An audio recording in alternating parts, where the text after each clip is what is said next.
Penanganan COVID-19 tanggal 26 Juli 2021, ada penambahan kasus baru positif COVID-19 sebanyak 28.228 kasus, sehingga total kasus positif COVID-19 berjumlah 3.194.733 orang. COVID-19 merupakan penyakit yang disebabkan oleh virus corona.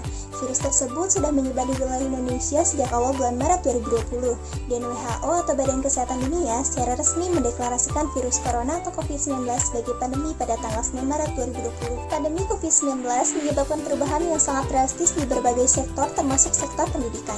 Instansi pendidikan mulai dari pendidikan anak usia dini hingga perguruan tinggi secara mendadak mengubah pembelajaran menjadi pendidikan jarak jauh. Kondisi ini mengharuskan orang tua untuk menyesuaikan pola pengasuhan anak, terutama saat belajar. Peran orang tua sangat penting dalam mendampingi anak belajar bahkan dari sebelum adanya pandemi. Terlebih ketika pandemi, peran orang tua dalam mendampingi anak belajar sangatlah penting karena ruang gerak guru dan institusi pendidikan sangat terbatas. Ada beberapa peran orang tua dalam mendampingi anak, yaitu anak merasa tidak sendiri, orang tua sebagai pemberi semangat, memfasilitasi kebutuhan anak, berdiskusi dan bertanya, membantu mengenali diri sendiri, melihat dan mengembangkan bakat anak, dan menciptakan lingkungan yang kondusif untuk belajar. Namun, kondisi yang berubah secara drastis ini menyebabkan orang tua kesulitan melakukan pendampingan kepada anak. Beberapa kesulitan orang tua dalam mendampingi anak selama belajar dari rumah yaitu kurangnya pemahaman materi oleh orang tua, kesulitan dalam menumbuhkan minat belajar anak, kesulitan dalam mengoperasikan gadget, tidak memiliki waktu yang cukup untuk mendampingi anak belajar di rumah karena harus bekerja, orang tua tidak sabar dalam mendampingi anak belajar dari rumah, kendala terkait jangkauan layanan internet, dan kecemasan orang tua dalam mendampingi anak selama belajar dari rumah. Lalu, bagaimana cara mendampingi anak belajar di rumah selama pandemi COVID-19? Agar pelaksanaan kegiatan belajar di rumah menjadi efektif dan menyenangkan untuk anak dan orang tua, berikut tips yang diberikan oleh UNESCO.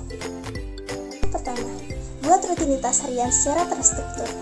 Orang tua dapat mengajak anak untuk menyusun jadwal hariannya seperti jadwal pelajaran, bermain, waktu istirahat, tidur, dan juga waktu menggunakan gadget. Kedua, awasi dan dukung proses belajar anak. Dorong anak untuk membaca kembali materi pembelajaran dan mengerjakan tugas yang diberikan oleh guru. Yang ketiga, libatkan anak secara aktif dalam kegiatan belajar. Berikan apresiasi sederhana atas hal baik yang dilakukan anak, misalnya mengikuti jadwal harian tanpa diingatkan, belajar secara mandiri, atau menyelesaikan tugas yang diberikannya. Yang keempat, dorong anak untuk rajin bertanya. Berikan kesempatan pada anak untuk menanyakan materi yang tidak dipahami. Orang tua juga dapat mendiskusikannya dengan cara yang dapat menarik minat anak sehingga anak terdorong untuk bertanya. Yang kelima, gunakan metode pembelajaran yang bervariasi. Agar anak tidak bosan dengan kegiatan belajar yang dilakukan di rumah, orang tua dapat menggunakan berbagai metode pembelajaran. Yang keenam, bangun komunikasi dengan sekolah. Orang tua perlu tetap terhubung dengan pihak sekolah untuk mencari informasi terkait materi pembelajaran dan hal lain yang dapat menunjang kegiatan belajar di rumah. Dalam dokumen panduan yang dirilis oleh Kementerian Koordinator Maritim dan Investasi, disebutkan bahwa COVID-19 paling menular pada kondisi ruangan tertutup, pertemuan lebih dari 15 menit, interaksi jarak dekat, keramaian, aktivitas dengan bernafas kuat seperti bernyanyi, berbicara, tertawa, dan tidak memakai masker saat makan bersama.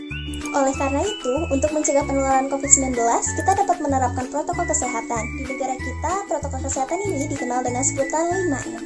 Memakai masker 2 lapis, mencuci tangan, menjaga jarak, menjauhi kerumunan, dan mengurangi mobilitas.